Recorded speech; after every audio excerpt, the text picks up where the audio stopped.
mi vida la he hecho en México, gran parte de mi vida profesional ha ocurrido en México. Con los años decidí irme a la arqueología de Chiapas, porque desde ahí sobre todo se veían Yucatán, la cercanía con Guatemala, y además pues no hay frontera cultural, somos la misma cosa. Me tocó participar con una serie de escritores chiapanecos, Rosario Castellanos, Jaime Sabines, todo el equipo de la Espiga Molinada, y me sentí muy como hasta en mi tierra, porque ellos eran un grupo de escritores que quería reivindicar su centroamericanidad.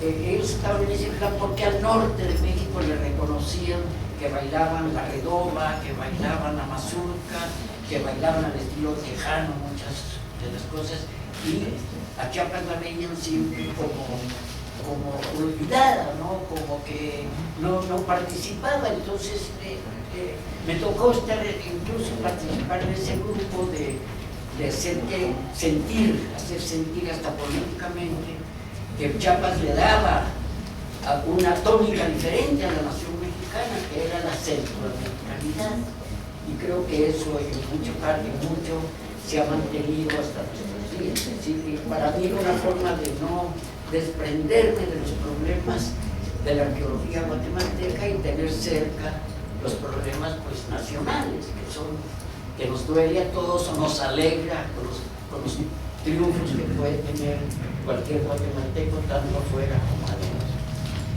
Y por supuesto, muchas gracias, señor alcalde, agradezco mucho la invitación que me hizo América, fundadora de este tipo de eventos tan importantes. A Belén, que también estuvo muy cerca de la invitación. La arqueología pues ha ido ha evolucionado mucho, ya no es solo la arqueología. Cuando yo estudié arqueología, pues había un límite. La arqueología terminaba en el 13 de agosto de 1521, en el momento en que Cuauhtémoc se rendía a Hernán Cortés. Toma este cuchillo y mátame con él. Ahí se acababa aparentemente el mundo prehispánico y comenzaba el mundo colonial. Me acuerdo que incluso yo desobedecí, y eso les he enseñado a mis alumnos a desobedecer muchas veces para poder hacer cosas más allá de la arqueología oficial. O sea, me tocó hacer el salvamento de la presa de Malpaso con un grupo de arqueólogos, y yo le dije a quien dirigía en ese tiempo el departamento de arqueología que ahí hay una iglesia del siglo XVI, no te prohíbo que te metas con una iglesia, aquí vamos a hacer solamente arqueología. Pero como había varios raudales que pasar y Chiapas está muy lejos de México, ¿cuándo van a venir aquí? Además, dejé a Matos, porque es una entidad a cargo del salvamento, y me fui a una iglesia del siglo XVI que desde Guatemala se había descubierto cuando Enrique Berlín, el doctor Berlín, hizo un trabajo y dijo, aquí la frontera yo me la paso también para ir a ver una serie de iglesias coloniales chiapanecas. Realmente todos los terremotos han destruido el siglo XVI guatemalteco. Para estudiar el siglo XVI fuera de San Cristóbal de Antonio Capal tenemos que acudir a los templos chiapanecos. Entonces ese cruce es importante. Así que pues sobre todo gracias por la oportunidad de estar en tierra. Pues ayer me dediqué todo el día a caminar, a recorrer las calles bañadas de luna, no me tocó. Estaba lloviendo, pero sí recordar todos los rinconcitos donde jugábamos de chiquitos, de pequeños, ir a ver la casa ya en malas condiciones donde me tocó nacer, que todavía la pude reconocer. Bueno, pues pasando ya directamente a la conferencia, le puse el elogio del Mecapal, porque siempre se ha visto el Mecapal como algo indigno, algo se ha menospreciado.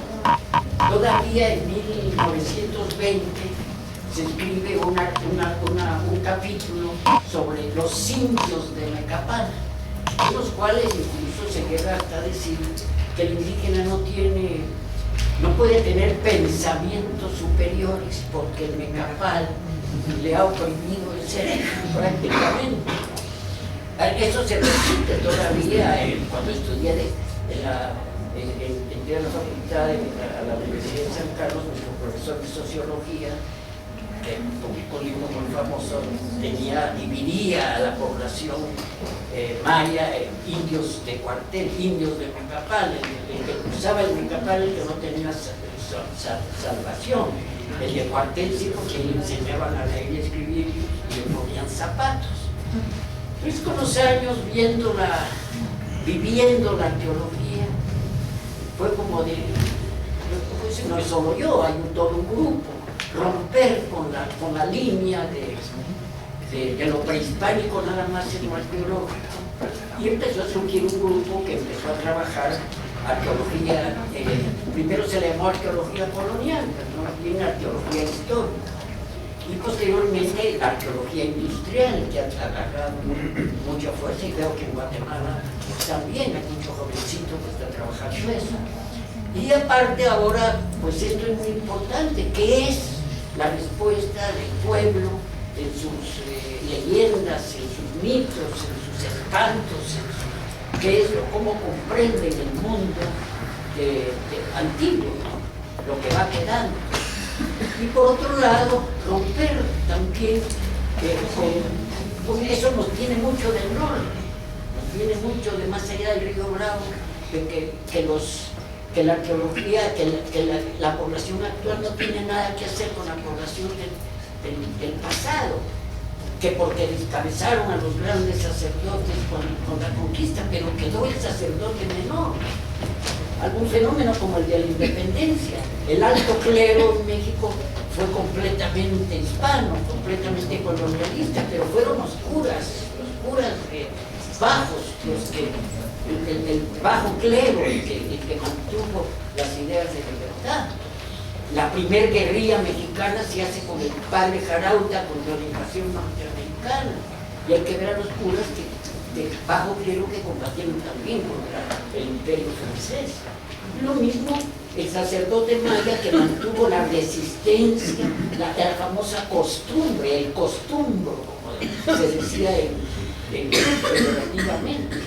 Entonces eso es importante y da gusto realmente ver que este tipo de congreso, por eso quise traer esto del Mecapal. Muchos se horrorizarían, habemos un grupo ahorita, sobre todo Argentina, Uruguay, con los que estamos trabajando, la aplicación de la arqueología a la literatura. Yo estoy trabajando ahora, Gómez Carrillo, su paso por Argentina, pero siguiendo los lugares materiales donde estuvo. O sea, no solamente decir la descripción literaria de Gómez Carrillo de este edificio, sino ver qué cambios ha tenido el edificio y volver de nuevo a los edificios que conoció Gómez Carrillo. Bueno, después de este preámbulo, pues sigo adelante, ¿verdad? Por eso es una forma de escapar de la arqueología oficial. Además es una forma de caminar y de liberarse como dicen, de la sociedad, ¿verdad? Bien, pues esto es un mapa tomado de Al Chapman, que fue realmente la primera, de las primeras graduadas. Su tesis es de las 3 primeras graduadas de la arqueología mexicana, que trabajó a los aztecas, los famosos comerciantes aztecas que llegaban no solamente a Costa Rica, llegaban hasta Panamá.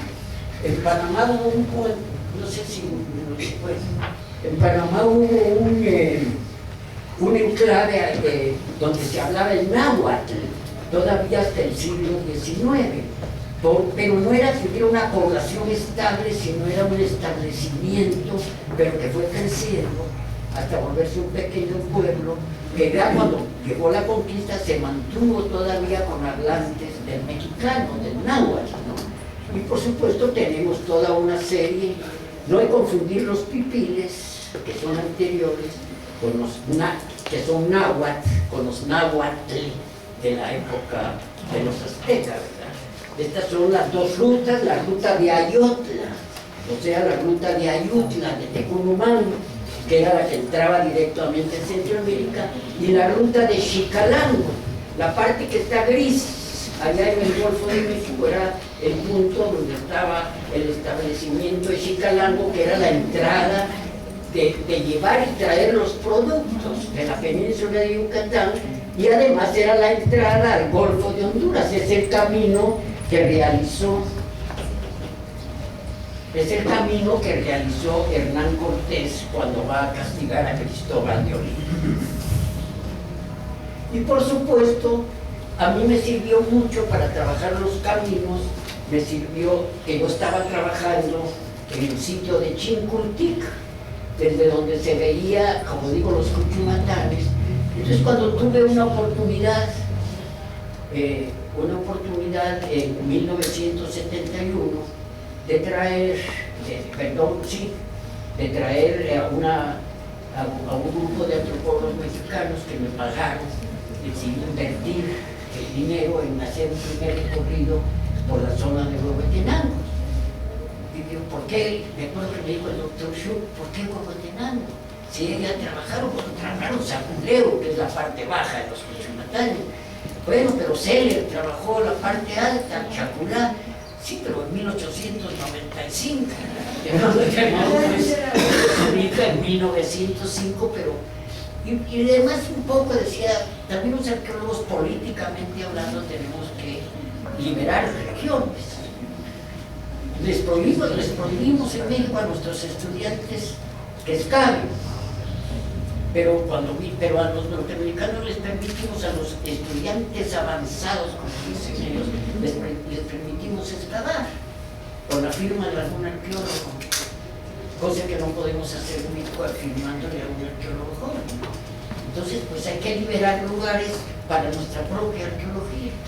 Entonces, antes de que un estudiante avanzado que no conoce el español, que no conoce nuestras tradiciones, se vaya a meter ahí porque le dan permiso, pues mejor le damos a nosotros.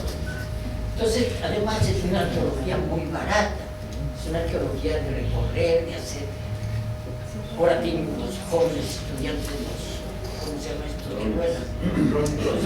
drones, y el jefe no sé qué de arriba. Pues, pero esta es una arqueología todavía de brújula y cinta, ¿verdad? Y de caminata. Entonces, pues, esta es la zona de que me sirvió de base a mí, y aquí es el punto fundamental que quise trabajar, porque es donde están las salinas de San Mateo Ixtatán, las salinas indígenas más importantes de todas las tierras altas. Hay toda una cadena que viene desde Iztapa, el río Grijalva con las salinas de Portatengo que ya quedaron bajo las aguas de la presa de la Angostura, y las de Zacapulas en el Quiché, que parece que también quedaron asorbadas cuando se salió el río de Madre, ¿no? Bien, pues aquí está la zona alta de los Cuchumatanes. Estos son los callejones que van, o sea, aparentemente los Cuchumatanes es un lugar, se decía, inaccesible. No son grandes sitios, no son los sitios que digamos que promovemos tanto en Guatemala, que promovemos tanto en México, en el área maya. Son sitios pequeños, pero que corresponden con las poblaciones vivas todavía de nuestro tiempo. Además, hay que ver una cosa muy importante: Huehuetenango, que es un territorio relativamente pequeño dentro del mundo maya, es el que tiene más lenguas mayanses. Y además, otra cosa importante, es un punto donde existe la mayor variedad de especies de maíz. Y ahí habría que ver algún día el estudio de por qué tantos grupos hablantes del maya diferentes, por qué tantas variedades de maíz. No estarán ligadas ambas cosas que trajeron sus semillas. Es una de esas cosas que uno como arqueólogo se está bañando, así como cree uno que canta bonito, también tiene cosas bonitas, ¿verdad? Pero además es interesante porque además está todos estos son los tenam, el tenam Tenán de Vili, el Tenán de Pacumal. En estos puntos están los sitiecitos arqueológicos orientados con el pico mayor. De modo pues que es toda, y además siguen funcionando desde el punto de vista de las tradiciones. Se siguen haciendo el ceremonial, el ceremonial en todos estos lugares. Son lugares sagrados muy importantes desde la época prehispánica. Hay culto a la roca en época prehispánica, no sabemos realmente cuál es el significado de las rocas que emergen, pero tienen que estar relacionadas con la tierra, con el inframundo y con el mundo superior. Y por supuesto, estos son los caminos. Este es el camino, vean la diferencia, este es el camino que lleva a Varillas desde San Mateo Estatal, que está aquí. Es carretera, camino carretero, va recto, pero el camino de los comerciantes, el camino de los peatones es el camino que da la vuelta al cerro y sale por acá, ¿verdad? A pasar esta otra montaña. Son caminos, no es el camino, no es aquello de que la línea recta lleva al punto directo, sino a cómo poder llegar a ese punto. Ese es el de comerciante indígena. Lo vemos aquí. Este es el camino que lleva a bajar a Melco. Es el camino que viene desde un punto que les voy a mostrar ahora, baja, da la vuelta y pasa a Melco, y ahí se sale desde Huehuetenango hasta el Quiché, ¿verdad? Son los caminos peatonales mayas, que siguen siendo los mismos porque no hay paso, no hay otra forma de pasar, no ha variado la geología, han variado los bosques que nos han hecho desgracia, ¿verdad? Por eso ya no regreso a los lugares donde fui feliz. A Quetzaltenango sí, pero no, a los lugares que como arqueólogo fui feliz ya no regreso. Regresar a verlo, bueno, ¿para qué hablar?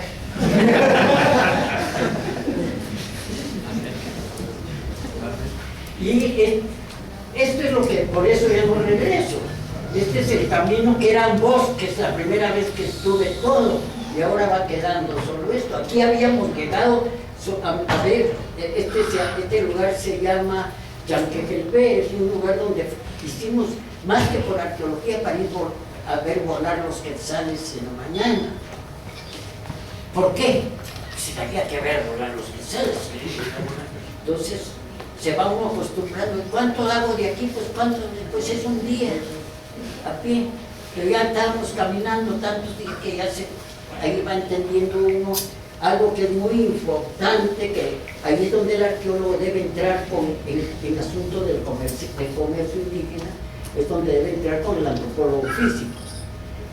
La fatiga como problema social, cuánta es la capacidad de fatiga que soporta y cuánta es la carga que debe de estar compensada con la fatiga del mecapalero, del comerciante.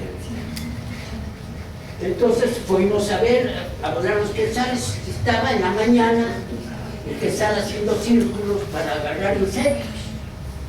Cuando regresé a México le dije a Alfredo López Austin, que es uno de los más grandes trabajadores de la mitología, de la cosmología prehispánica en México.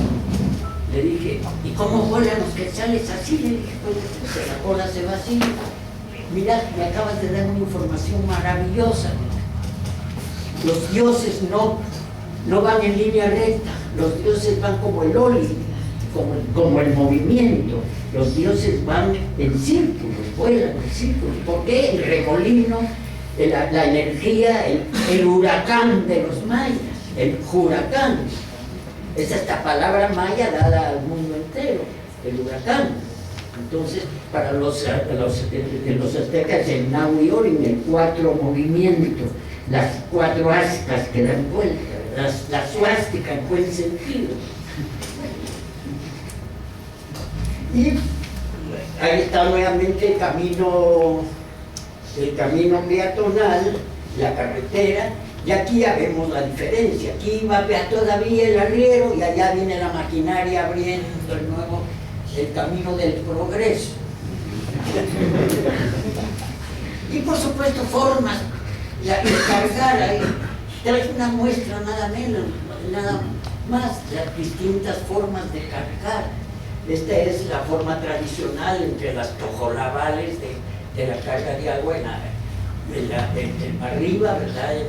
Con el tocoyal, y el cargador que vende agua en la calle, que vende agua fresca en Colima, por ejemplo. Esto lo tenemos en códices, lo tenemos en pinturas de la colonia. Ahí tenemos, estos son del sitio cerca de Cabá, entre los yucatecos. Es un dibujo de una lápida donde está el aguador, ¿verdad? Y el que ya está vertiendo el agua en su depósito particular. El aguador, esto es de la lotería, una carta guatemalteca del siglo XIX de la lotería que publicó Luis Luján. Y ahí tenemos nuevamente la cocina colonial en un cuadro de las castas, la mulata o el mulatito, ¿verdad? El saltapatrás, como se decía, y el aguador que llega todos los días a depositar el agua, o un mecapal. Un mecapal, o sea, eso me acuerdo hasta la poesía: abajo el mecapal, alta la frente de la libertad, etcétera. El mecapal como símbolo de opresión. Al mecapal a la tecnología logré cuantificar 17 nudos diferentes. Con la combinación de mecapal con cataste, como decimos, o cacaste, como dicen en náhuatl, se carga lo que se quiera. No es lo mismo cargar piedra que cargar pan, no es lo mismo cargar leña que cargar vasijas. Hay formas de proteger cada uno de los productos, o llevar verdura, es otra forma. Entonces no es lo mismo eso que, ¿cómo se llama? Que tiene nudos diferentes. Un jalón cae y haciéndose para atrás cae la piedra, lo mismo la leña.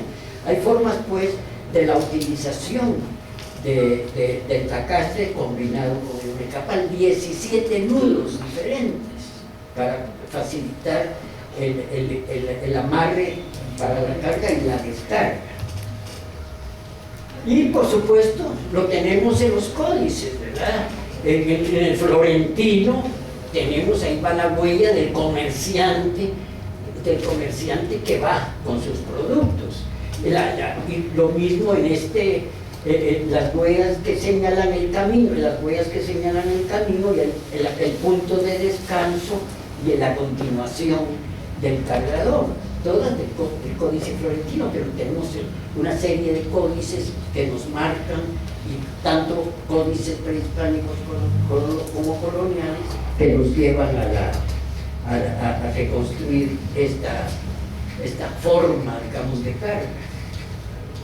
Y ahí va, y nada menos que la peregrinación mexica, el famoso códice Boturini, ¿verdad? Y es interesante por lo que voy a decir más adelante. Ahí va con sus productos, llevando o su carga personal, pero el que va adelante lleva la carga nada menos que de Huitzilopochtli, el dios titular. Es el que lleva, es el que carga al dios. Y esa organización se mantuvo hasta nuestros días, como vamos a ver en una fotografía más adelante. Ahí está la conquista. Íbamos abriendo camino, dice don Hernán Cortés. No iban abriendo camino, en todo caso iban ampliando el camino. No es lo mismo llevar un mecapal con cataste en línea, en fila india, como se dice, que llevar cañones, que llevar los caballos, que además don Hernán llevaba sus vituallas en cofres. Llevaban escribanos con el mueble de la escribanía. Entonces, además lo cargaban al señor, o sea, ahí va, ¿verdad? Y ahí van los cañones. Y esto lo puse pues para que se vea las calzadas que salían de México, Tenochtitlan, la calzada inconclusa de Texcoco, pero la calzada de Tlalpan, la calzada que va a la vía de Guadalupe, en fin, las calzadas que luego conectaban con los caminos mayores, que ya de salida para otros lugares. Y ahí va, sin los cargadores indígenas no hubiera sido posible la conquista.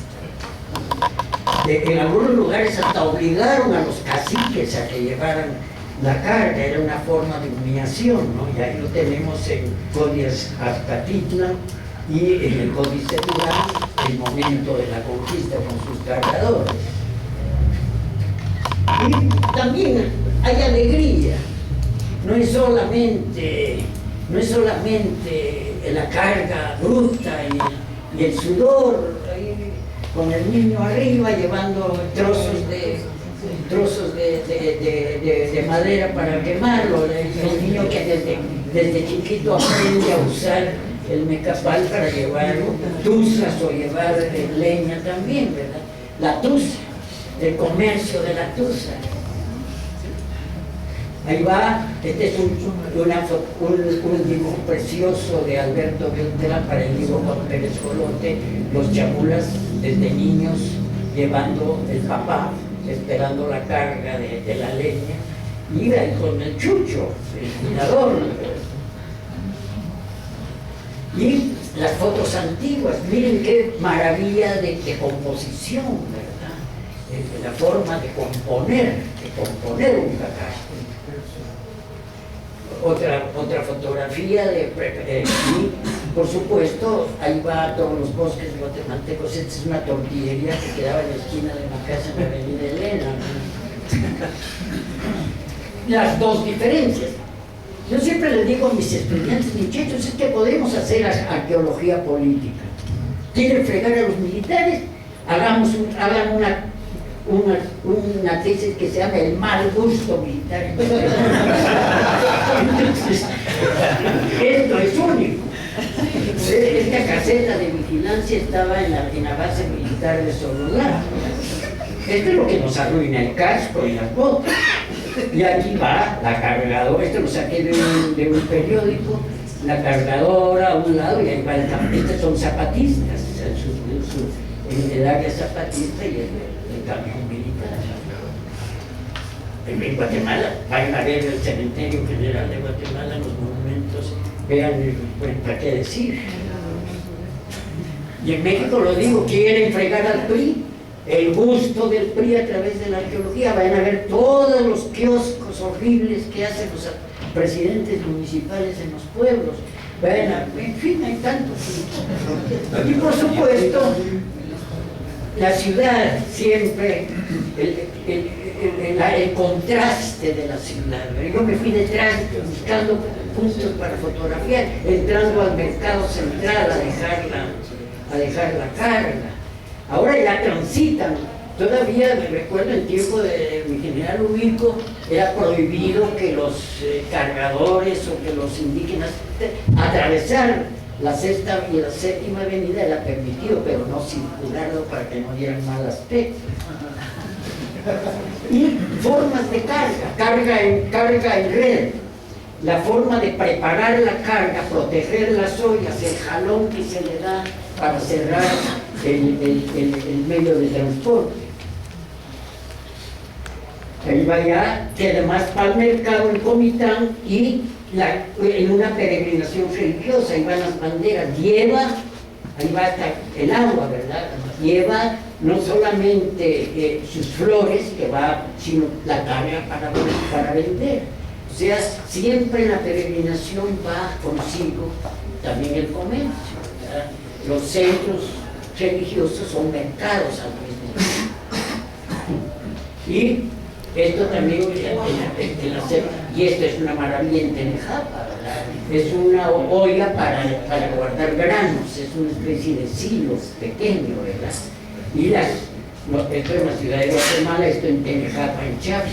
Esta olla se la compré yo, la tengo.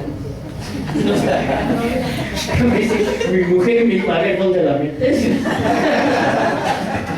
Y los productos en el mercado, Este es el mercado de Sololá, el mercado de Oaxaca, las diferencias, ¿verdad? Pero siempre en los lugares adecuados. Un mercado tiene sus puntos de especialización. Basta con ir a San Francisco el Alto, ese mercado extraordinario que hay en todo, ¿verdad? Y en el arte, también es una fuente el arte. Estos son los cuadros, este es Mario Gagliotti Torres, El canto al sudor, que se está acabando por estar a la intemperie, los vendedores de frutas, de flores de Xochimilco, pintados por Diego Rivera. Entonces, de ahí se puede sacar información también. Y fotos antiguas, el vendedor de petates, estas son fotos antiguas mexicanas. Este vendedor de aves, este vendedor también de escobas y de ¿cómo se llama?, de aves de reja y del escobero. Son fotos de estudio, pero que el fotógrafo llevó a su estudio al cargador para hacer postales. Son fotografías de los años 20. Este me parece una maravilla de distribución. Un vendedor de aves también de corral, ahí lleva al mismo tiempo la vasijita que le va a servir para darle agua a las aves, ¿verdad? Pero mire cómo se distribuye a través de una tabla, un palo horizontal, ¿verdad? Y el nudo al centro, ¿verdad? Con lo que se distribuye a los lados de los canastos donde van colocadas las aves. Este es un guatemalteco que está haciendo su casa en Campeche. Es una fotografía de la periodista Perla Petris, ¿verdad?, que lleva la forma, también un palo atravesado sobre el que se amarran los horcones que le van a servir para hacer su casa. Esto es lo que a mí, sobre un antiguo camino maya, sobre un sacbé, aprovechando un sacbé maya de la península de Yucatán, sobre eso va caminando el refugiado guatemalteco. Y esto es por los lagos de Monterrey, forma de transporte de fuerzas para un alambrado. Y los niños llevando ya las reglas para la aplicapal, ¿verdad? Y van los chiquitos, como dicen, aprendiendo a trabajar, ¿verdad? Las fotos no serán muy buenas, pero muestra la dificultad de un camino indígena. Yo me encontré, estos van en camino llano, pero me encontré uno que habíamos bajado de San Mateo a un lugar que se llama Cojón.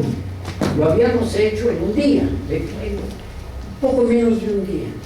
Pero de regreso encontramos traía láminas, 6 láminas, peso fuerte. Pero, ¿y cuánto tiempo va usted a bajar ahí? Pues en 2 días y medio. Por supuesto, no es lo mismo que bajáramos nosotros con mochilas y otro equipo, que ellos que tienen, trayendo este tipo de carga, se tiene que ir adaptando a los puntos por donde se estrecha o se amplía el camino. Entonces, es una doble fatiga. Hacía 2 días y medio para ganar un quesal y medio en 1980. Vendedor de carbón en Huehuetenango. Ahí este es el carbón recto, está la carga del carbón circular en red, que era la que yo veía de niño en Guatemala, cómo llegaba la carga. Se ponen abajo todos los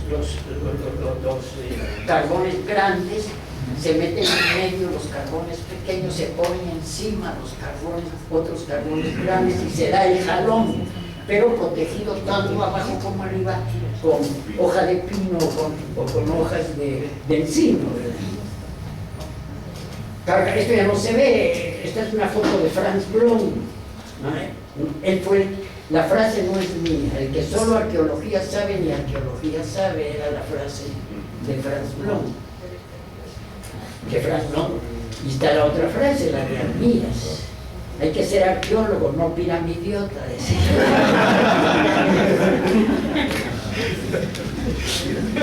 carga de tunas, las tunas. ¿Cómo una frontera puede dividir gustos? En Guatemala casi no se come el nopal tan sabroso. ¿Cómo pasa uno la frontera y nadie se come la flor de isonte en Chiapas? ¿Cómo es posible?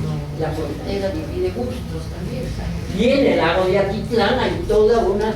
McBride hizo un maravilloso estudio de geografía económica y de mercado. Le faltó cosas pequeñitas que no llegan a los mercados.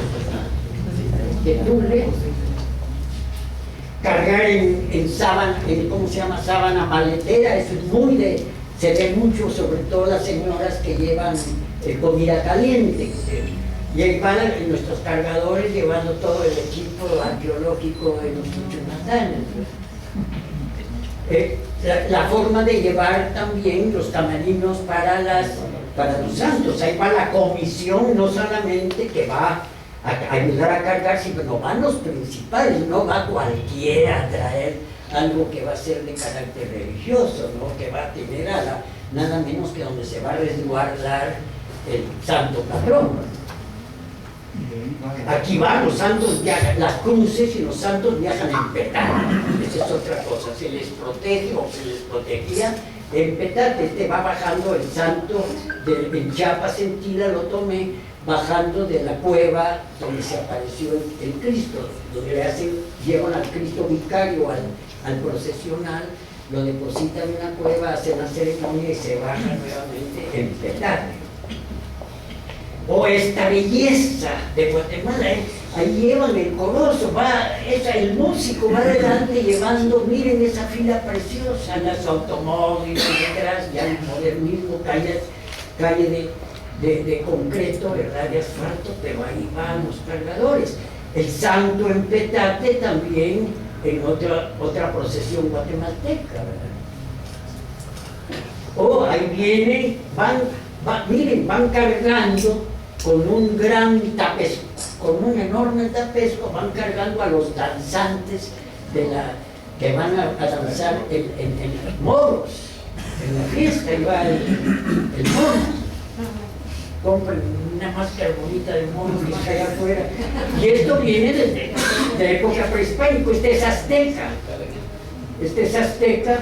Es una pieza azteca que estaba publicada por Jasso Fonvini, pero hay varios ejemplos de estas en el Museo de México, hay otra en el Museo de San Luis Potosí, y este es el que encontramos nosotros, pues en Macapá lo sacamos de la laguna a Huehuetenango. Y por supuesto, los prearqueólogos, los viajeros, ahí llevan a Stephens. Este es un dibujo de Chastre, hombre va subiendo a Palenque y hay que leer en el día que todavía se va quejando. Se movía mucho, yo sentía que me iba en el barranco, ¿verdad? Y aquí va nada menos que Monsieur Charnay subiendo el pico de Orizaba. Hay otro más peor, porque lleva escopeta, pistola, cuchillo, machete, además, ¿no? Y esta es una fotografía, subido, es los niños que suben a la finca de mi papá, ¿verdad? Me lo conozco, ahí van, los llevan cargando en silla. Y la parte humana también, esta es podríamos decir, la forma un tanto de explotación, pero esto es en el terremoto de Guatemala del 76, llevando a los heridos al centro de salud, al campamento donde lo pueden atender. Aquí ya no pude, me dio, como dicen en investigación, hay que tener pudor. Entonces, ¿cómo le voy a tomar la fotografía al enfermo cuando lo están cargando? Tomé la camilla, se puede decir, donde lo llevan entre 4, él va a acostar ahorita las cobijas enrolladas, ¿no? Y cargando muertos en Chiapas, en un grabado de Franco Lázaro Gómez, que por cierto ya se ha de haber tenido un día o dos porque están en pieza. Bueno, por esto los saqué porque donde se hacían los mercados. Este es del National Geographic, lo tomé del Mirador, y una cosa imaginativa de un vendedor que lleva de época preclásico, además preclásico superior, que lleva vasijas de diferentes tipos, ¿verdad? Lo importante es este dibujo, porque esto está tomado seguramente de fotografías antiguas. Esta es una foto de 1930 en camino a Chichicastenango, y esta es una foto de camino a Mirador, según el National Geographic. Es muy linda esta forma de carga. Y Puebla también, ¿cómo se llama? En Guatemala, en cerámica de Toto. Ahí va. Otra, ahí van. Porque aquí está en el momento el famoso bastón del mecafalero, siempre muy lisos de tanto sudor y de usos. Está en el momento del arrancón, como dice, que está levantándose, se está haciendo fuerza con el bastón para levantarse. Y miren la disposición del mecafal y del cacas. Por supuesto que esto va como en todo trabajo humano, van problemas de salud, problemas en el cuerpo humano. Este es un trabajo de Carmen Pichuan, que trabajó datos de mecapaleros antiguos, ¿verdad?, de los problemas que puede tener en la columna vertebral, en las deformaciones del trabajo continuo. Estas dos fotos son impresionantes. Esta es una fotografía que no he encontrado realmente quién es el autor. Miren el mundo que lleva ahí. Se va embarcando en Panajachel rumbo a San Lucas Tolimán, que es donde baja el camino a Patulún. Entonces va de tierras altas a tierras bajas. Y se acuerdan lo que les dije de la fotografía del que lleva el santo adelante.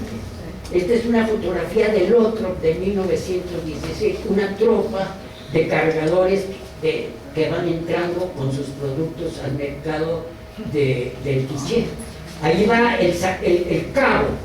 El cabo es el que lleva las talas órdenes a la compañía de cargadores. Y eso no sé, yo creo que ya no se ve.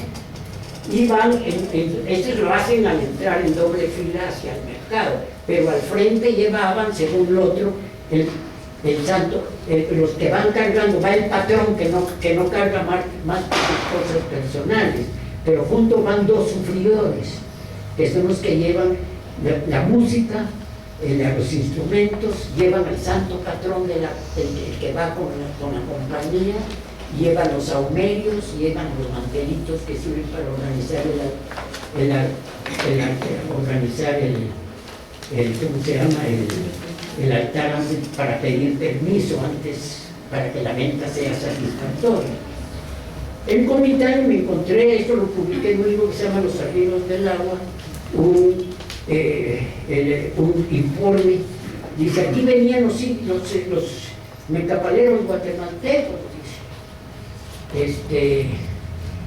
venían en fila, antes de entrar se lavaban los pies,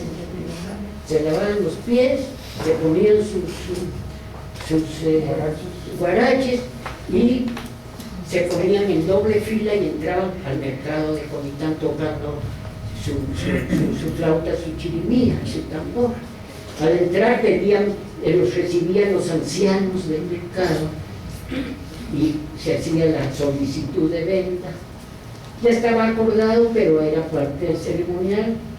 Se rezaba, se pedía perdón a los